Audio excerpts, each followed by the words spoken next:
देखो पृष्ठ क्रमांक 328 328 है।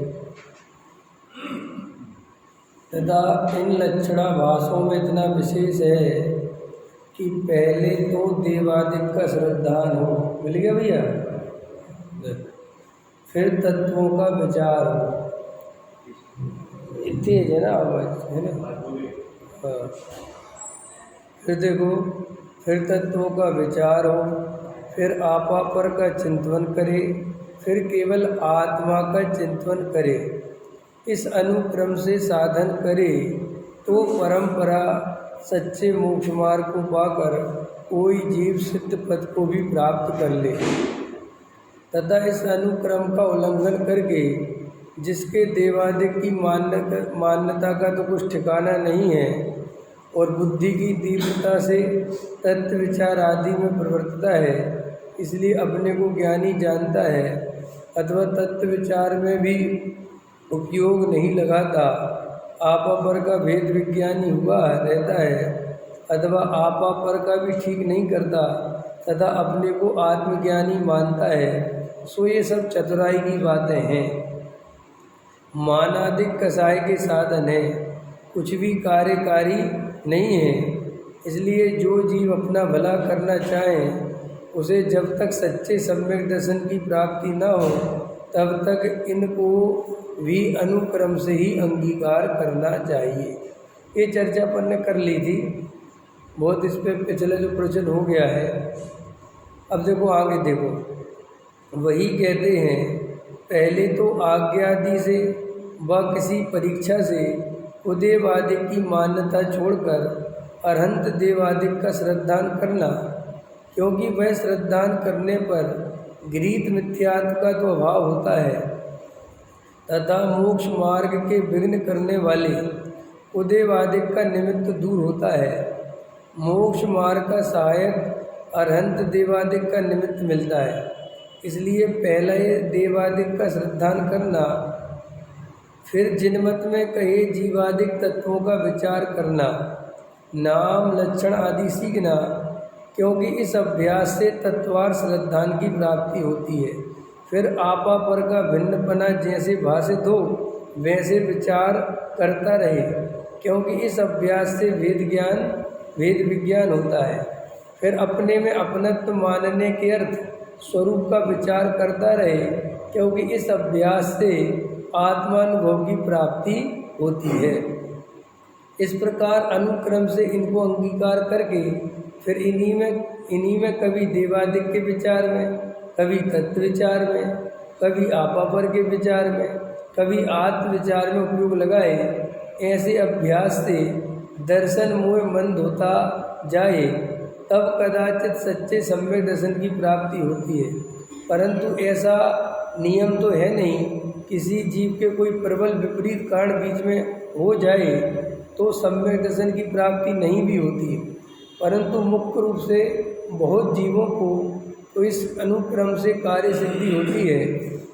इसीलिए इनको इस प्रकार अंगीकार करना, जैसे पुत्र का अर्थी विवाह आदि कारणों को मिलाए पश्चात बहुत पुरुषों के तो पुत्र की प्राप्ति होती ही है, किसी को ना हो तो ना हो, इसे तो उपाय करना। इसी प्रकार सम्यक्त का अर्थी इन कारणों को मिलाए पश्चात बहुत जीवों के तो सम्यक की प्राप्ति होती है, किसी को ना हो तो नहीं भी हो, परंतु इसे तो इससे अपने से बने वह उपाय करना। देखो क्या कहते हैं, ये ऊपर अपन ने चर्चा कर ली थी, अब उसी को टोडामल जी ने फिर कहा, पहले तो आज्ञा आदि से व किसी परीक्षा से उदेवादिक की मान्यता छोड़कर अरहंत देवादिक का श्रद्धान करना।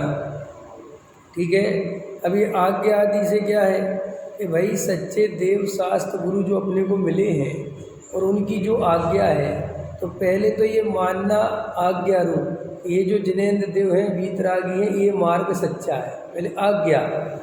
फिर परीक्षा करना, ठीक है, फिर क्या करना, परीक्षा करो उदेवादिक की, उगुरु की, उस शास्त्र की। क्यों करना है, क्योंकि इनको छोड़कर अरहंतादिक का श्रद्धान करना, क्योंकि यह श्रद्धान होने पर गृहीत मिथ्यात्व का तो अभाव होता है। अगर गृहीत मिथ्यात्व रहेगा, उग्रु कुदेव कुशास्त्र का निमित्त रहेगा, विपरीत स्वाध्याय सुनता रहेगा, विपरीत उपदेश सुनता रहेगा, तो कभी भी हम तत्व का सच्चा श्रद्धा नहीं कर पाएंगे। इसलिए जो लोग ये कहते हैं कि अपन को तो कुछ भी सुन लो क्या फ़र्क पड़ता है, किसी का भी सुन लो क्या फ़र्क पड़ता है, सब जिनवाणी तो सुना रहे, नहीं, जिनवाणी के नाम पर भी बहुत विपरीत कथन चल रहे हैं। सच्चे निर्ग्रंथ गुरु के नाम पर बहुत कुगुरु घूम रहे हैं। वो अन्नमति की नहीं है, अपने ही दिगंबर परंपरा में कितने कुगुरु, कितने विपरीत स्वाध्याय कराने वाले, वस्तु स्वरूप के विपरीत कथन करने वाले, और बिना परीक्षा करे बस परंपरा से किसी को भी सुनता रहेगा, तो ये गृहीत मिथ्यात्व लगेगा नहीं आपको, ये गृहीत मिथ्यात्व है, लेकिन वो गृहीत मिथ्यात्व होगा। समझ में आया कि नहीं आया? जैसे अभी बहुत सारे कुगुरुओं के पास जाते, कुगुरु माने जो दिखते सुगुरु जैसे हैं लेकिन होते हैं कुगुरु।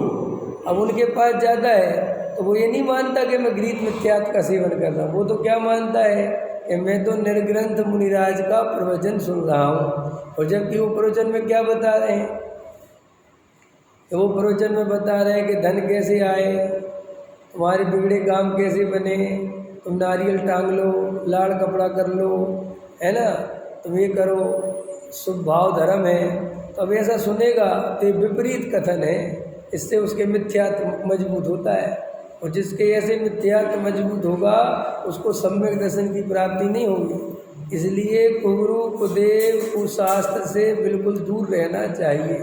कोई खूब महिमा करता है कि फलाना बहुत अच्छा है, फलाना बहुत अच्छा है, लेकिन जब अपने पास सच्चा मोक्ष मार्ग है, अपन के पास सच्चा तत्व ज्ञान है, तो अपन इधर उधर क्यों भागे? भागने की जरूरत क्या है अपने को?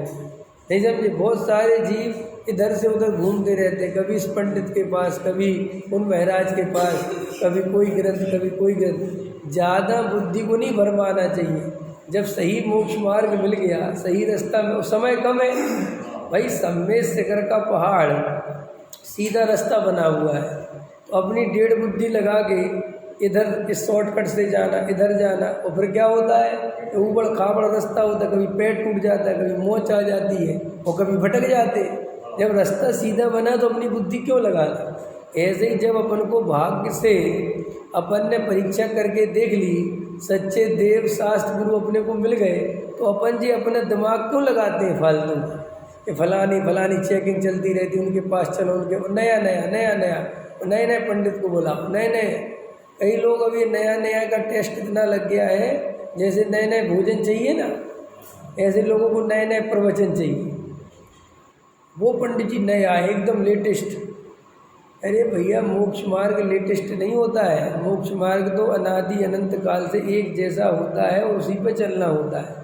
ये कोई स्वाद बदलने की बात नहीं है। जो सच्चा श्रद्धान है वो अनादि काल से नहीं हुआ है, तो अपनी सारी ताकत सच्चे श्रद्धान में लगाओ, और अपने को भाग्य से सच्चा मोक्ष मार्ग मिल गया है। एक तो टोडामल जी साहब अपने को कह रहे हैं कि इधर उधर मत भटको, दूर रहो सब चीज़ों से। और क्या कह रहे हैं, मोक्ष मार्ग के सहायक अरहंत देव का निमित्त मिलता है, इसलिए पहले देवादिक का श्रद्धान करना। परसों अपन ने इस पर चर्चा की थी कि देवादिक का श्रद्धान करना क्यों आवश्यक है। अभी अपन को ये जिनेंद्र देव की पूजा भक्ति करते हैं, लेकिन इनका श्रद्धान सच्चा नहीं है।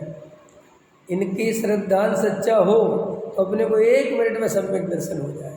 कैसा श्रद्धान सच्चा नहीं है? इस अरहंत भगवान कह रहे हैं कि संसार में सुख नहीं है, और अपन को क्या लग रहा है कि संसार में सुख है।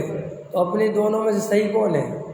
अरहंत भगवान सही है कि अपन सही है? अरहंत भगवान सही है, अपन सही है? अपन का अनुभव कह रहा है कि संसार में सुख है, और अरहंत भगवान कह रहे हैं संसार में सुख।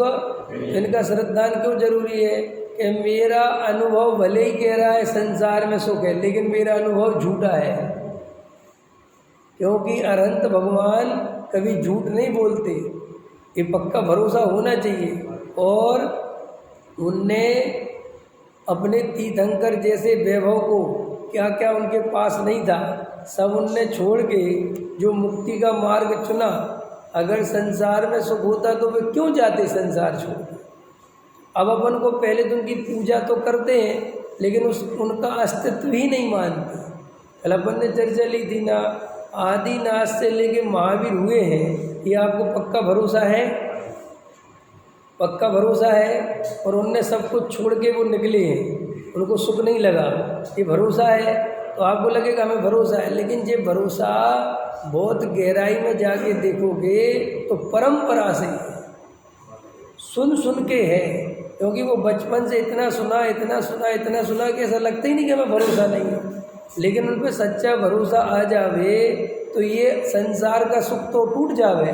लेकिन अपना अनुभव कहता है कि पैसे से सुख होगा, मकान से सुख होगा, दुकान से सुख होगा, पत्नी से सुख होगा, और कल्पना चलती रहती है, अभी सुख हुआ नहीं।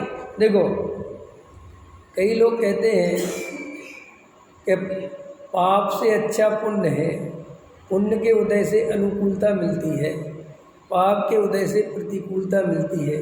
लेकिन अनुकूलता का नाम सुख नहीं है। क्या कहा मैंने? अनुकूलता का नाम सुख है कहाँ? भाई पुण्य के उदय से पैसा मिलता है, बिल्कुल ठीक है, लेकिन पैसे से सुख होता कहाँ है? जिनके पास पुण्य के उदय से पैसा है, चलो अपने ही देख लो, मेरे से ज़्यादा पैसा आपके पास है, आपसे ज़्यादा किसी और के पास है, तो तीनों में मिला लो, क्या सुख में अंतर है क्या? भाई साहब, जो ज़्यादा पैसे वाला है वो भी दुखी, बीच वाला वो भी दुखी, और जिसके पास नहीं है वो भी दुखी। तो दुख का कारण पैसा होना या पैसा नहीं होना नहीं है बद्रसेन जी, दुख का कारण मिथ्यात्व है। अब ये दिखता है क्या? दुख का कारण क्या दिखता है अपने को 24 घंटे? दुख का कारण अपने को मिथ्यात्व दिखता है। दुख का कारण अपने को जो है मिथ्यात्व नहीं दिखता, रुपया पैसा मकान दुकान दिखता है। कि साहब कैसे पता कि मिथ्यात्व दुख का कारण दिखे और तत्व विचार नहीं करे, और ये पता चल गया कि तत्व विचार करने से मिथ्यात्व का नाश होता है। इससे क्या पता चलता है? किसी को पता चल जाए कि ऐसे पैसा कमाया जाता है और वो फिर भी पैसा ना कमाए, तो किस बात का लक्षण है? तो उसे पैसे की ज़रूरत नहीं है, सीधा सा गणित है।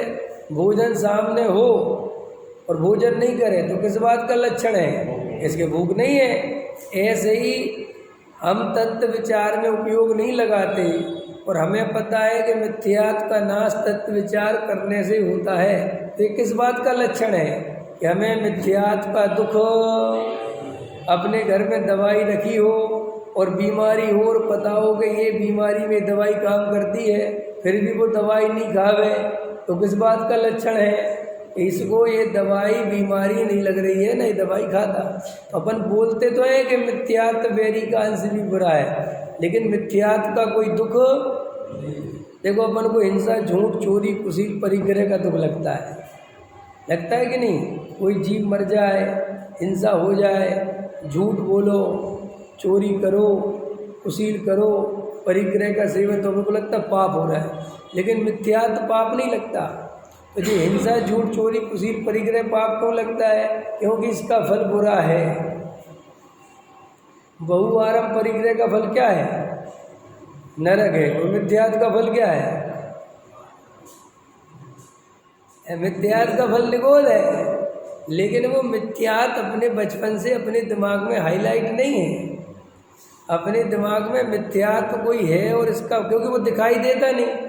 भाई बहुआरम परिग्रह तो दिखाई देता है, कमाने का भाव दिखाई देता है, जोड़ने का, भोगने का भाव दिखाई देता है, लेकिन मिथ्यात्व कहाँ दिखाई देता है? राग दिखाई देता है, लेकिन राग में एकत्व कहाँ दिखाई देता है?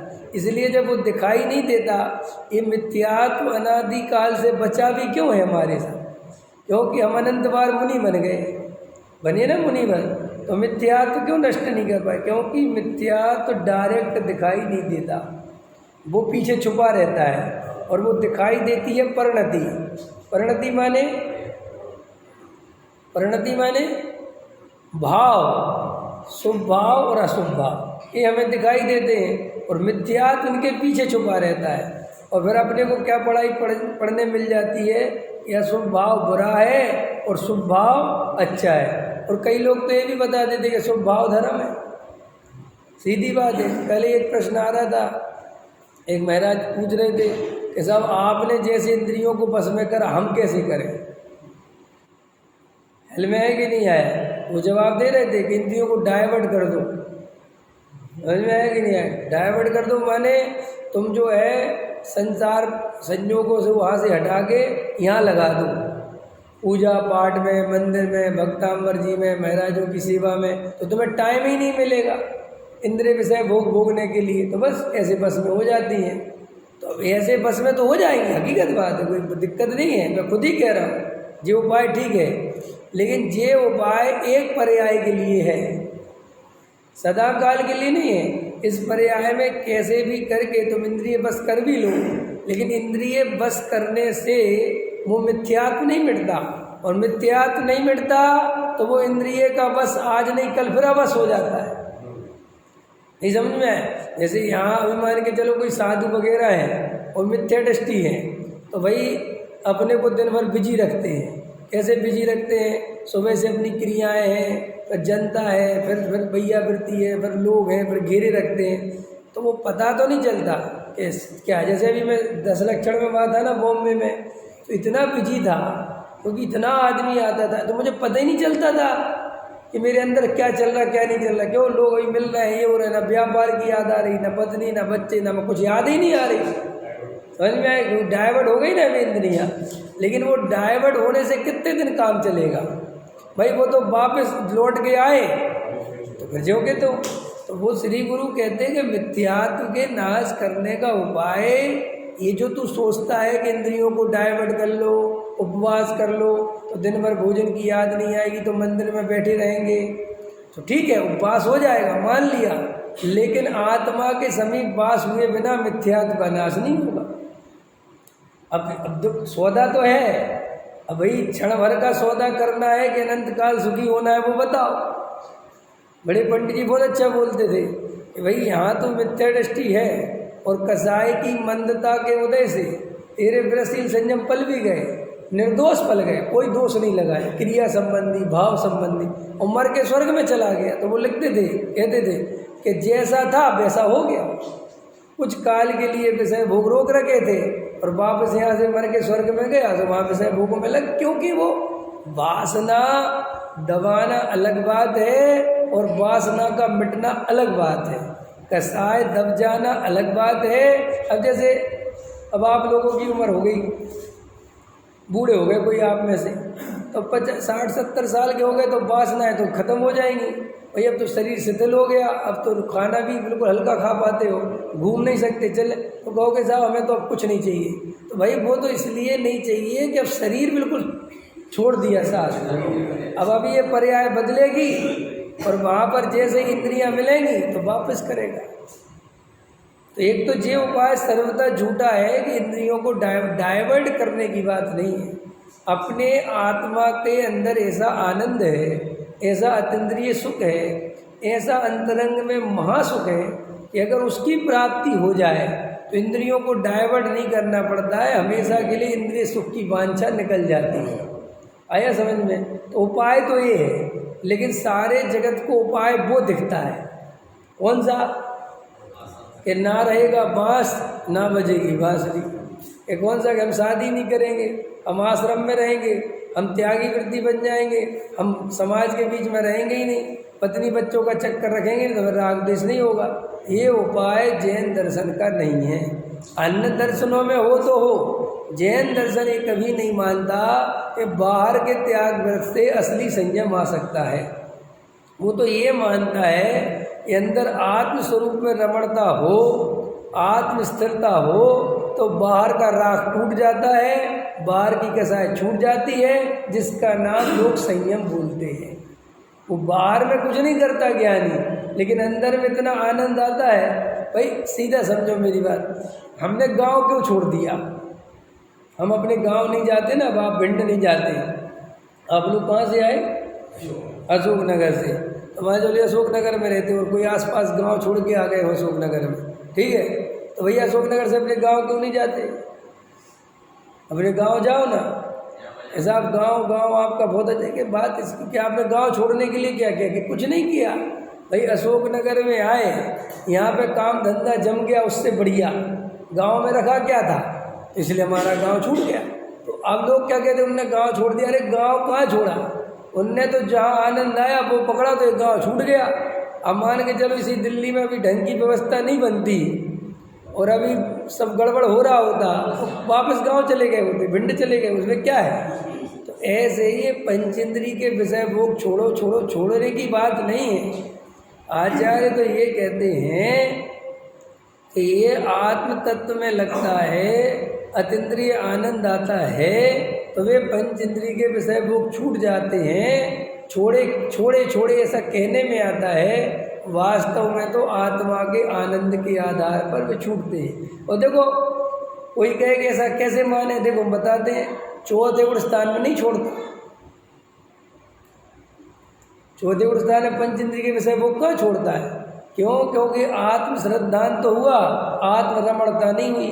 तो आत्म रमणता नहीं हुई तो रमने के लिए अभी पंचेंद्रियों का अवलंबन लेता है, लेकिन श्रद्धान रखता है ये पंचेंद्रिय के विषय भोग रमने योग्य नहीं है, इसमें सच्चा सुख नहीं है, और अपनी अंदर में रमने की तैयारी करता रहता है। और जिस दिन रम जाता है, भाई उदाहरण ले लो, भाई किराए के मकान में रहते हो तो अपने मकान लेने की तैयारी करते हो कि नहीं? तो दिखाते हो किसी को कि मैंने 5 लाख जोड़ लिए, अब 50 लाख जोड़ लिए, क्या करते हो? चुपचाप जोड़ते रहते हो और एक दिन घोषणा कर देते हो कि भाई साहब 1 महीने बाद आपका मकान खाली कर देंगे। वो कहते अरे जैन साहब क्या हुआ? बात खत्म हो गई, हमने अपना मकान खरीद लिया। अरे आपने तो बताया नहीं। तो बताया थोड़ी जाता है बताते तो गड़बड़ तो नहीं होती है, लेकिन लोग में ऐसा व्यवहार है। गड़बड़ तो भय है अपने अंदर, तो भय लगता है जीव को, बाकी कुछ ऐसा है नहीं, लेकिन भय प्रकृति काम करती कि रहने दो। तो श्री गुरु कहते हैं, और लोक में तो भय प्रकृति काम कर, धर्म में क्यों नहीं बताता कि बता के करे क्या? कोई मानता थोड़ा ही है। भाई मैं आपसे कहूँ बढ़िया भोजन कर रहा हूँ और मैं कहूँ मैं आत्मा की तैयारी कर रहा हूँ, तो आप क्या कहोगे? बात तुम्हारा धर्म बहुत अच्छा है, खाओ पियो मजे करो और आत्मा की बात करो। वो अपन पे आरोप लगाते भी है ना, त्यागी वृत्ति। ये पंडित वगैरह, ये मुमुक्षु बढ़िया आत्मा की बात करते रहते हैं और बढ़िया विषय भोगते रहते हैं। लेकिन सच्ची बात ये है कि जो सच्चा मुमुक्षु है वो बाहर से भले ही विषय भोग दिखता है, घर गृहस्थी में रहता हुआ दिखता है, अंतरंग में तो उसे आत्मा से ही सच्चा प्रेम है। वो तुझे दिखता नहीं, क्योंकि वो दिखेगा कैसे? क्योंकि तू तो देखता है त्याग व्रत से, क्रिया कांड से। अच्छा अपन को आत्मा से प्रेम है कि नहीं, बता कि कैसे साहब? देखो अपन मंत्र तंत्र की बातें नहीं सुनते है, अपन कोई ऐसे क्रिया कांड में नहीं उलझते जो आत्मा से दूर ले जाए।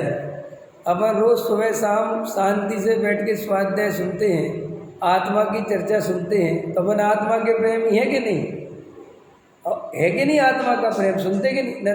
तंत्र मंत्र, अगर अपन को संसार की बहुत रुचि होती, पैसे की कमाने की धमाने की बहुत ज़्यादा रुचि होती, तो अपन भी संत साधुओं के कलश खरीद रहे होते, अपन भी लाल कपड़ा लेके नारियल पे लगा के घर में टांग रहे होते। लेकिन अपन ये सब नहीं करते ना, तो अगर इतना बल तो आ गया कि ये सब मिथ्यात्व, इनसे कुछ नहीं होता, तो इतनी तो तुमने काम की बात करी कि नहीं?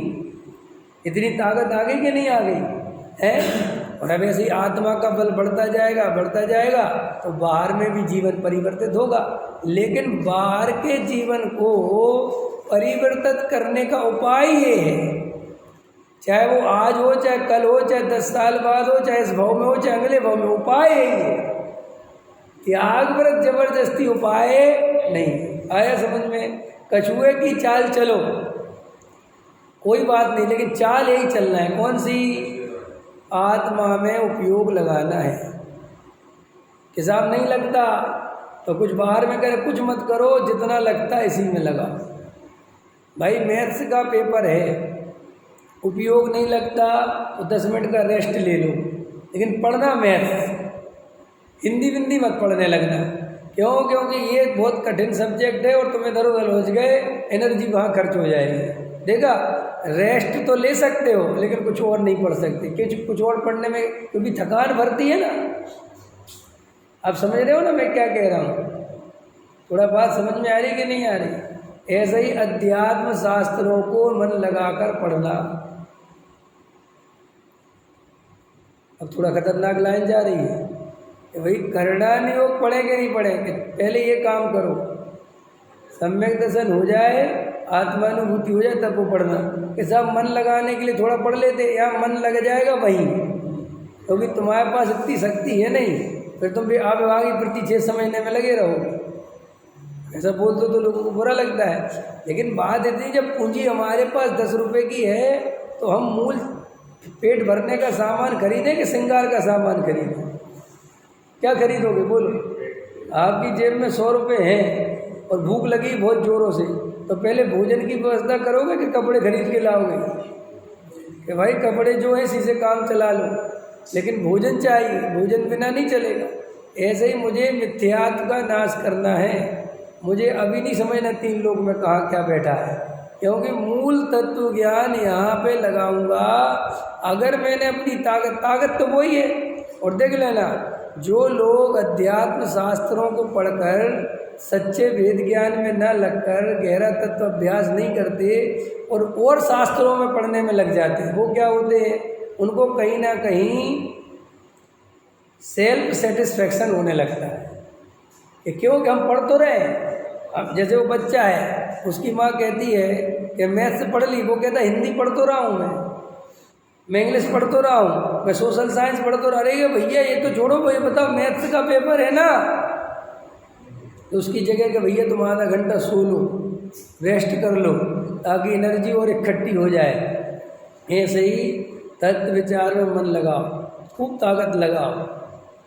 तत्व विचार में उपयोग नहीं लग रहा, कोई बात नहीं लग रहा, रेस्ट करो, शांति से आराम करो। नहीं साहब उपयोग असम में चला जाएगा, अभी कहीं छोड़ो, तुम कहाँ सुबह छोड़ो, शांत हो जाओ, और फिर वापस अंदर में 1-8 घंटे बाद जब मन शांत सा हो तब फिर तत्व विचार में उपयोग लगा, फिर तत्व विचार में उपयोग लगा।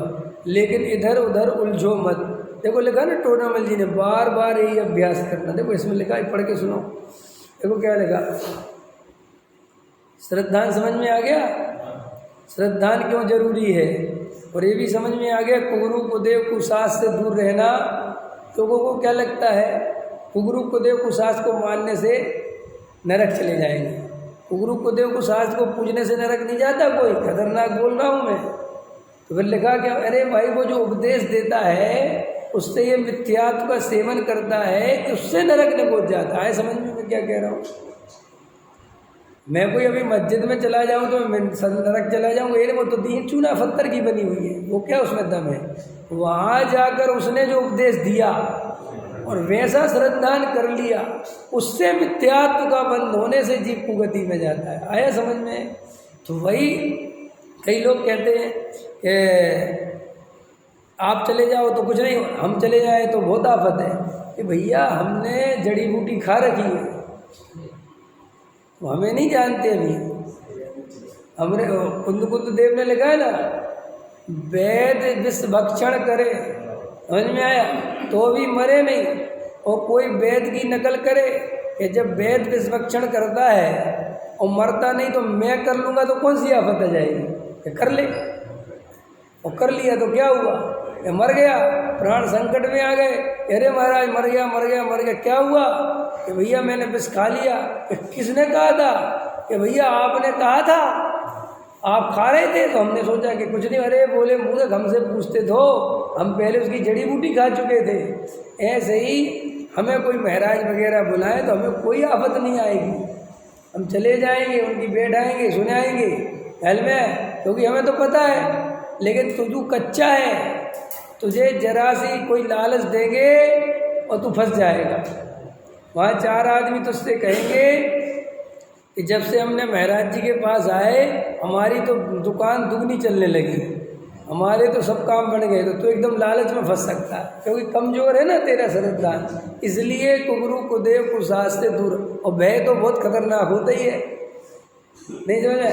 अभी आपके 2-4 काम बिगड़ जाए, मान के चलो, एकदम नुकसान हो जाए, और मैं एकदम कह दूं कि आपके जो काम इसलिए बिगड़ रहे हैं, आप जो है फलाने को आपने ऐसा बोला था ना, और वो जो है वो आपका दुश्मन था ना, वो अभी मरा है वो, और वो आपके घर आ गया है, वो आपको बेहतर बन के पड़, आपको एकदम बैठ जाती है बात, यार उससे मेरी दुश्मनी थी और वो कह रहा था मैं तुम्हें बेहतर बन के सताऊंगा, सच में ना बन गया हूँ। 2-4 काम बिगड़े, मैंने तुम्हें डराना बहुत आसान है, हम इतने जल्दी डरते हैं, 2-3 काम बिगड़े अपन तुरंत कनेक्शन, जब बिल्ली रास्ता कट जाती है क्या है, काम तो रोज बिगड़ते हैं, लेकिन बिल्ली रास्ता कट गई, दिमाग में चला गया और जरा सी ठोकर लगी, देखो बिल्ली रास्ता काट गई थी ना, उसी के हुआ।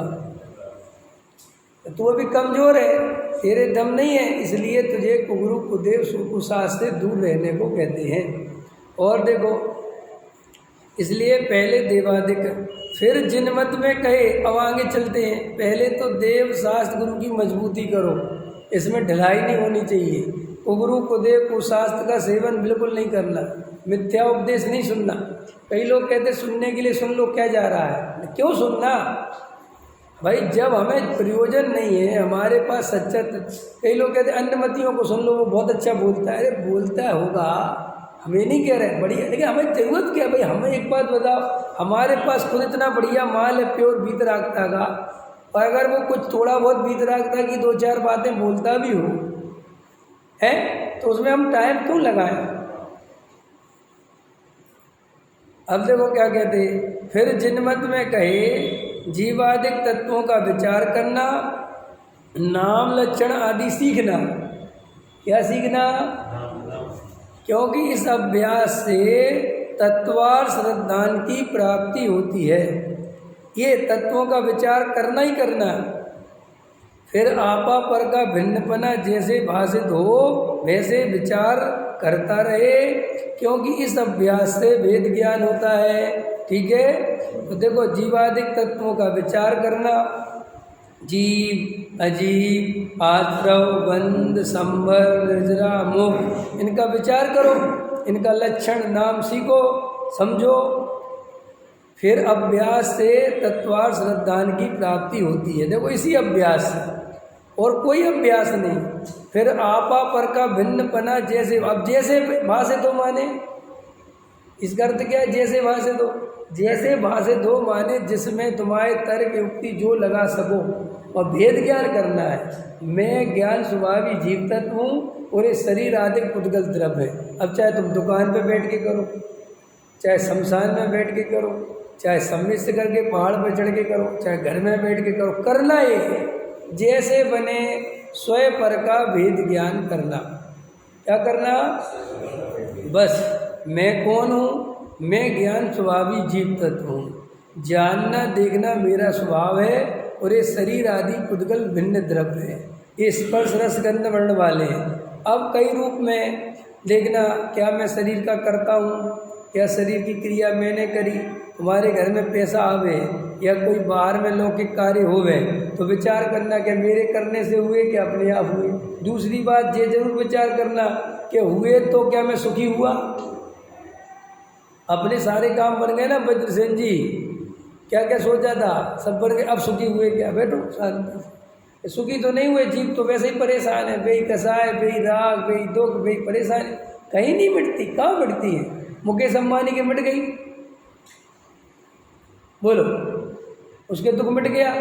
क्या क्या दुख मिट जाता है? वो ही जीव रहता है, बेई इच्छाएँ रहती हैं। कुछ ऐसा तो नहीं होता कि अरबपति बन गया तो इच्छाएँ मिट गई। इच्छाएं नाना प्रकार की अलग पैदा होने लगती हैं, क्योंकि देखो गरीब को गरीब जैसी इच्छाएं पैदा होती हैं, अमीर को अमीर जैसी इच्छाएं पैदा होती हैं, लेकिन इच्छा तो होती है ना है। अब वो अभी गणपति थे ना वहाँ पे, बॉम्बे में था मैं, तो वहाँ तो भैया बड़ा खतरनाक मामला है गणपति का, है बहुत ही खतरनाक। एकदम जो है, कोई साइकिल पे गणेश जी ले जा रहा है, कोई ठेले पे गणेश जी ले जा रहा है, कोई हाथ में गणेश जी ले जा रहा है। 4-4 आदमी, 3-3 आदमी, 2-2 आदमी, गरीब से गरीब, झोपड़ी में भी गणेश जी है और मुकेश अंबानी के घर में भी गणेश जी। नहीं समझा? अब झोपड़े वाला भी अपने छोटे गणेश जी से मांग रहा है ना। और अंबानी अपने बड़े गणेश जी से मांग रहा है, मांगना दोनों का चालू है। बताओ क्या अंतर पड़ गया। वो बेचारा अपना टम्मा लेके थाली बजा रहा है, और भाई मुकेश अंबानी ने भाई 1 करोड़ वाला बैंड बाजा बुलाया। ये अपने हिसाब से नाच रहा है, वो अपने हिसाब से नाच रहा है। क्या क्या देखो तो, ध्यान तो देखो जगत में क्या अंतर पड़ रहा है, हैं? क्या अंतर पड़ रहा है बोलो। कुछ अंतर पड़ रहा हो तो आप बताओ कि भाई ये अंतर पड़ रहा है। मैं वहाँ से निकला, अंबानी के घर से कम से कम 10 बार निकले होंगे, समझ में आया, क्योंकि वही रोड था निकलना। तो उसके नीचे, उसके घर के नीचे चाय पान की दुकान है मुझे पे वहाँ जो होते ना टपरे वाले, जो उसके घर के नीचे ही है, और वहाँ लोग पी रहे हैं सिगरेट, और तुम यहाँ सोच रहे कि मुकेश अंबानी और मैं वहीं खड़े पी रहे सिगरेट। वहीं सामने जो है ठेला वाले खड़े, वहाँ उस तरफ रिक्शा वाले खड़े, सब खड़े, उन्हें अब कुछ नहीं है। और वही मैंने पूछा वहाँ कि यार इसकी घर के ही नीचे दुकान है, बोले इसका इतना स्टाफ है तो वो वही खरीद लेता है, उसके लिए खुल रखी है, उसका स्टाफ है ना वहाँ पे, तो उनको सिगरेट चाहिए, गुटखा चाहिए, पानी चाहिए, जो कुछ चाहिए तो वही खड़े रहते करते रहते। तो जगत में हम कितनी हाई फाई व्यवस्था बना ले, सांस तो लेनी पड़ेगी ना, ऑक्सीजन तो चाहिए है। अब चाहे कुछ भी हो, रोटी तो चाहिए ना, कपड़े चाहिए ना, और भीड़ चाहिए। अब अभी देखो रोड पे नाच रहा था उसका लड़का गणपति में, है ऐसा तो नहीं कि हम तो सबके सब क्या करें। जीव कितने ही कुछ कर ले, बाहर में जीवन कितने ही बदल ले, अंदर में जीव वैसा ही रहता है। इंग्लिश वाले को दुख अलग नहीं होता है, और चाइनीज बोलने वाले को दुख अलग नहीं होता। अगर चाइनीज का अपमान करोगे तो उसे तुम्हारे ही जैसा दुख होता है, जैपनीज का अपमान करोगे तो उसे वैसे ही दुख होता है। जैसे तुम्हें भूख लगती है बिल्कुल ऐसे ही उसे लगती है। अगर उसे 2 दिन भूखा रखोगे तो उसे भी नमक रोटी दोगे तो खाएगा वो। क्या है संसार में। तो इसलिए बाहर में बहुत कुछ अनुकूलता बढ़े, और ये सुख लगता है ना कि बड़ा मकान हो जाए। मैं वहाँ बॉम्बे में बोला था मैं, तो वहाँ बहुत हंसे थे वो लोग। उनके घरों में जाओ ना, फ्लैटों में, तो सबके फ्लैट क्या है कि हवादार बने हुए, अच्छे 16 माले पे, कोई 20 माले पे, और इतनी बड़ी खिड़की लगाते हैं। और किसी के बाहर से बढ़िया समुद्र दिख रहा है, किसी की हवा आ रही है बढ़िया एकदम। तो सबसे पहले ले जाएंगे वो घर में, और उसी जगह पे वो अपनी डाइनिंग टेबल डाल के रखते हैं और वहीं बैठाएंगे, समझ में आया। और कहेंगे देखो पंडित साहब यहाँ से नज़ारा देखो, जिसके घर में जाओ नज़ारा देखो। तो मैंने उनसे कहा कि तुम लोग हृदय पे हाथ रख के दिखाओ, तुम लोग ये नज़ारे हमें तो दिखा दे, खुद कितने बार देखते हो। तो बोले हमें तो देखने की फुर्सत ही नहीं है, हमें तो पता ही नहीं। क्योंकि ये तुम्हें लगता है कि यार इसके घर के सामने समुद्र, इसको कितना मजा आता होगा। अरे भैया वो 1-2 बार देखा, 3 बार देखा, बात खत्म हो गई। फिर वो अपने पैसा कमाने दौड़ता है, वो लगता है कुछ नहीं, तो अपन को लगता है दूर से, हमें लगता है इसकी कितनी लग्जरी गाड़ी। अरे लेकिन वहाँ पे एक से लग्जरी गाड़ी में बैठे, लेकिन जिसकी गाड़ी थी वो तो चिंता ही में दौड़ रहा है। उसे नहीं दिख रहा है कि मैं लग्जरी में बैठा हूँ, वो तो दूसरे को दिखती है लग्जरी। आपको जिनके अरबपति, मान के चलो अंबानी है, तो आपको लगता है कितनी लग्जरी में, लेकिन भैया उसके अंदर तो वही संकल्प विकल्प कसाय, पैसा, शेयर मार्केट, ये दाम बढ़ रहा है, मैं नीचे आ रहा हूँ। तो तुम्हें अपने लेवल पे चलता है, उसे अपने लेवल पे चलता है ना। तुम्हें अपना घर दिखता है, छोड़ो, तुम्हें अपना दिखता है, तुम अपने घर को निहारते हो कि जाते हो, पता भी नहीं चलता, सीधा बैठे जाओ, नाश्ता लाओ, जाओ मुझे फैक्ट्री जाना है, लाओ। बिल्कुल ऐसे ही उनको होता है। जैसे तुम्हारे दिमाग में व्यापार घूम रहा है और काम घूम रहे हैं, कौन सी गाड़ी में बैठे, वो तो जिस दिन आई थी उस दिन लगा वो खत्म हो गई। ऐसे ही उनको कोई पता नहीं चलता। गाड़ी का गेट खुल गया, अंदर बैठ गए, गाड़ी का गेट खुल गया, बाहर निकल गए, ड्राइवर लगा हुआ है, वो गाड़ी चला रहा है, वे वहाँ पे फ़ोन पे लगे हुए हैं, समझ में आया कि नहीं आया है। और अपना वो चल रहा है, उन्हें कुछ नहीं पता चल रहा कब समुद्र निकल गया, कब पेड़ निकल गए, कब व्यू निकल गए, नहीं पता चला, कुछ होश नहीं।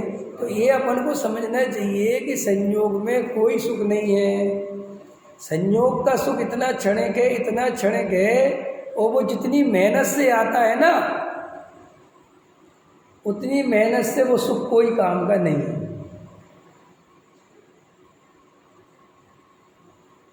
मेहनत कितनी है, भाई एक मकान बनाओ बहुत बड़ा आलीशान बंगला 50 करोड़ का, अब 50 करोड़ कमाने में कितनी मेहनत है और फिर उसके बाद उसका सुख कितना है जी, आए समझ। तो आचार्य कहते हैं कि भाई एक तो सुख है ही नहीं पहली बात, और माना क्षणिक सुख है कि नहीं साहब थोड़ा ज़्यादा सुख है, तो फिर चलो ज़्यादा सुख है तो कितने दिन के हो तुम, इस पर्याय में कितने दिन की व्यवस्था है, समझ में आया। तो श्री गुरु कहते हैं कि शांति से बैठ के मेरा पुण्य का उदय आ जाए, बहुत पुण्य का उदय आ जाए, तो ऐसा विचार करना कि पुण्य के उदय से जीव सुखी नहीं होता, बाहर वाले को सुखी लगता है। क्या बोला मैंने? पुण्य के उदय से जीव कभी स्वयं सुखी नहीं होता, दूसरे जीवों को वो सुखी देखता है, इस बात से खुश होता है। समझ में आया कि नहीं आया? और कोई सुख नहीं है। अब समझ में, बम्बई नगरिया वहाँ पे देखो साहब बता रहे थे वे लोग सब, क्योंकि वहाँ पे सब जो जाते रहते हैं साहब, ये जो फिल्मी कलाकार होते हैं तो बता रहे थे जिनके के भाई क्या होता है उनकी हालत साहब, दिन भर सिगरेट पीते हैं, आधा सेकंड के लिए भी सिगरेट के बिना नहीं रहते, शराब के बिना नहीं रहते, समझ में, हमने देखा है, वो बताते वहाँ। और वे जो पब्लिक प्लेस पे नहीं आते ज़्यादा, इसलिए नहीं कि वे आना नहीं चाहते, कंट्रोल ही नहीं है अपने ऊपर उन पर, वे पब्लिक प्लेस में ज़्यादा देर खड़े नहीं रह सकते वरना वे भाग जाएंगे भाई, इतने नशे में है, इसलिए बहुत कम आते, घुसे रहते हैं, समझ में। वहाँ जाते हैं सिगरेट पीते, तो अभी सुख क्या है उनको कि दूसरे उन्हें सुखी मानते हैं।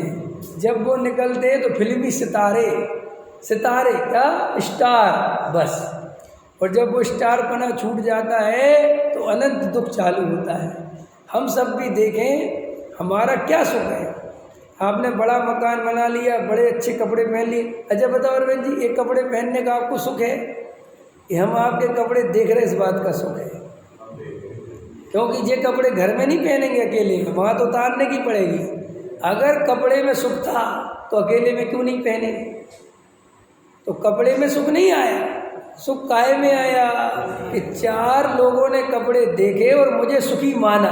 देखते मिथ्यात्व क्या है, हमें सुख है कि नहीं इस बात की परवाह नहीं हमें दूसरे सुखी माने, इसलिए सब लोग अपनी सच्चाई नहीं बताते। किसी से पूछो और कैसे हो, मजा में जिससे पूछो मजे में, सब मजे में, तो सबरे ही मजे में है, तो दुख क्या है फिर संसार में? कि साहब भाई साहब वो बताया नहीं जा सकता, दुख तो बहुत है ठीक है ना। तो फिर जिनमत में कहे जीवादिक तत्वों का विचार करना, नाम यही सुखी होने का उपाय है भैया सच्चा, नाम लक्षण आदि सीखना, क्योंकि इस अभ्यास से तत्वार्थ श्रद्धान की प्राप्ति होती है। फिर आपा पर का भिन्नपना जैसे भाषित हो वैसे विचार करता रहे, क्योंकि इस अभ्यास से भेद ज्ञान होता है। बस जैसे बने वैसे करते रहो, यही काम करते रहो और कुछ मत करो। आपा पर का भेद ज्ञान, तत्वार्थ श्रद्धान, आपा पर का भेद ज्ञान, तत्व विचार, आपा पर का क्रम बताया था ऊपर, वो पढ़ा कल का परसों का प्रश्न सुन लेना, बहुत अच्छा क्रम था उसमें, ठीक है। तथा फिर आपा पर का भिन्नपना जैसे भाषित हो वैसे विचार करता रहे, क्योंकि इस अभ्यास से भेद विज्ञान होता है। फिर आप में अपनत्व मानने के अर्थ स्वरूप का विचार करता रहे। बस अब अपने में अपनापन करना है तो बार बार मैं कैसा हूँ, मेरा क्या स्वरूप है, मैं अतीन्द्रिय आनंद का नाथ हूँ, अपने चैतन्य की महिमा आती रहे, अपने ज्ञायक भाव की महिमा आती रहे। क्यों महिमा क्यों आती रहे? क्योंकि महिमा आवे उसमें सुख दिखे तो अपनत्व होता है। अपनत्व कैसे करता है जी? जब उसको उसमें सुख दिखे, उसकी महिमा दिखे तो अपनत्व करता है। अगर सुख नहीं दिखेगा उसमें, समझ में आया, उसकी महिमा नहीं आएगी तो उसमें अपनत्व नहीं आएगा। इसलिए गुरुदेव श्री कहते थे आत्मा की इतनी महिमा आवे, इतनी महिमा आवे, इतनी महिमा आवे कि सारे जगत की महिमा उड़ जाए।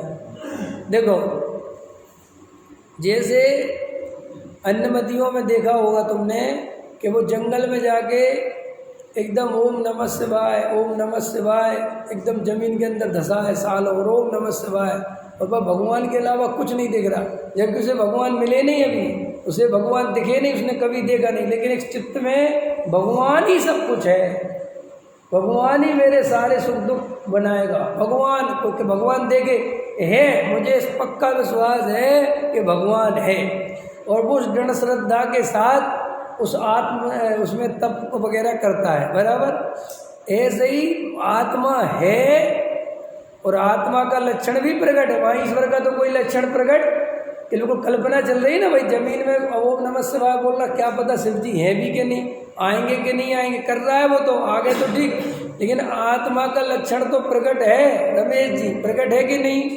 क्या प्रकट है? ज्ञान दर्शन, जानना देखना, चेतना, ये माइक में नहीं है, वो है उसमें तो पातो। फिर बार बार ऐसा दृढ़ श्रद्धा करे कि मैं तो आत्मा ही हूँ और आत्मा के अलावा मैं कुछ नहीं हूँ, मुझे सारा सुख अपनी आत्मा से मिलेगा, पर द्रव्य से मुझे कभी सुख नहीं मिल सकता, मैं आत्मा हूँ, सदाकाल आत्मा रहूँगा, मैं तो ज्ञायक तत्व हूँ, अतीन्द्रिय आनंद का पिंड हूँ, ज्ञायक केवल ज्ञान स्वभाव वाला हूँ, अनंत केवल ज्ञान में लेके बैठा हूँ, मेरे में अनंत शक्तियाँ उछलती हैं, मैं कभी मरता नहीं, मेरा कभी नाश नहीं होता, मेरा कभी बुढ़ापा नहीं आता, ये सब अवस्थाएं शरीर की हैं। ऐसा बार बार बार बार उस लक्षण को पकड़ के ज्ञायक की महिमा करे, बार बार बार बार बार बार, तो ऐसा करने से उस ज्ञायक भगवान आत्मा में अपनत्व होता है। पर पदार्थ की महिमा उड़ जावे, पर पदार्थ की महिमा रहे ही नहीं चित्त में बिल्कुल, चाहे कुछ हो जाए। कोई पैसे की बात बतावे, उसके पास करोड़ रुपए है, तो तुरंत लॉजिक लगाना है, तो क्या हुआ, सुखी थोड़ी हुआ। ऐसा वो अरबपति है कि है तो क्या हुआ, सुखी थोड़ी हुआ, क्योंकि सुखी होने का उपाय है ही नहीं। अरे मैं एक बात बताओ, तुमसे ऐसा बोलूं कि मुकेश अंबानी अरबपति है लेकिन कैंसर है, तो तुम्हें सुखी दिखेगा कि फिर दुखी? दुखी क्यों? क्योंकि तुम्हें ये बात समझ में आ गई कि क्या कर लेगा रुपया पैसा, कैंसर अब तो मरेगा। तुम्हें बोलो रुपया पैसा मकान दुकान का सुख नहीं समझ में आता, कैंसर के सामने बात खत्म हो गई। कैंसर है तो क्या काम का। यही श्री गुरु कहते हैं कि जब तुमसे रुपया पैसा मकान दुकान की बात करे तो तुरंत पूछना मिथ्यात्व है क्या? यहाँ है, बात खत्म हो गई। क्योंकि मिथ्यात्व के सामने उससे बड़ा कोई दुख और सम्यक के सामने उससे बड़ा सुख, बस तो क्या हो गया, क्लियर हो गया। हमें कोई धन मन की बात ही नहीं, हमें तो ये बताओ सम्यक है कि हाँ है, बात खत्म। ऐसा वो महल में रहता, कहीं भी रहता वो सुखी है, ऐसा वो दुखी है। हमें बताओ मिथ्यात्व है कि हाँ साहब मिथ्या, बस खत्म बात, दुखी है। ऐसा वो साधु है, वो सब छोड़ दिया, कुछ भी हो, मिथ्या दृष्टि सब जगह दुखी है और सम्यक दृष्टि सब जगह सुखी है। तो ऐसे अपने ज्ञायक भगवान आत्मा की महिमा करना।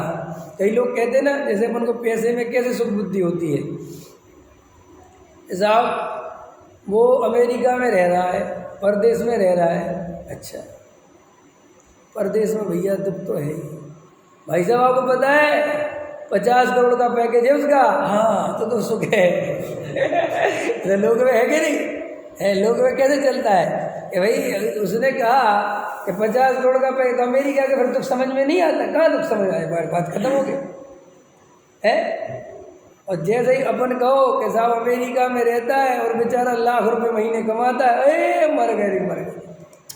अमेरिका में रहता है, लाख रुपए महीने कमाते हैं, भैया रे इतना तो हिंदुस्तान छोड़ के क्यों चला गया, ऐसा समझ में आया। तो जैसे लोग में कई दफे तो ऐसा तक होता है, अपन पैसे में कितनी सुख बुद्धि रखते हैं। जैसे किसी से कहो यार उसका पति मर गया, वो बड़ी दुख की बात है, कम उम्र में मर गया बेचारी, 40 साल की उम्र में उसका पति मर गया। हाँ मर तो गया लेकिन 50 करोड़ रुपए छोड़ गया, 50 तो कट जाएगी। तो लोग में कैसी सुख बुद्धि पैसे की है। किसी का बाप मर जाए 15 साल की उम्र में, यार उसका बाप मर गया, 15 साल का लड़का था लेकिन वो अरबों रुपया छोड़ा, अरे तो ठीक है, फिर क्या बाप की जरूरत क्या है। ये संसार का स्वरूप है।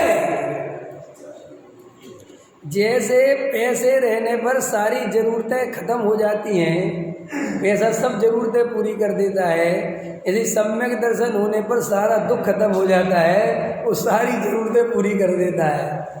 और मिथ्यात्व हो तो सब कुछ हो तो भी तेरा दुख दूर करने वाला, इसलिए मिथ्यात्व के नाश का उपाय करो।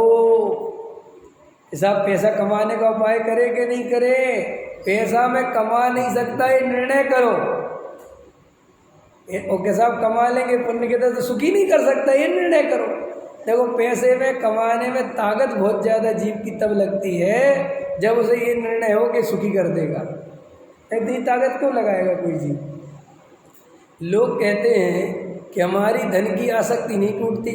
अरे भाई इसलिए धन की आसक्ति नहीं टूटती कि धन में सुख बुद्धि है और वो लगता है कि सुखी होने का उपाय।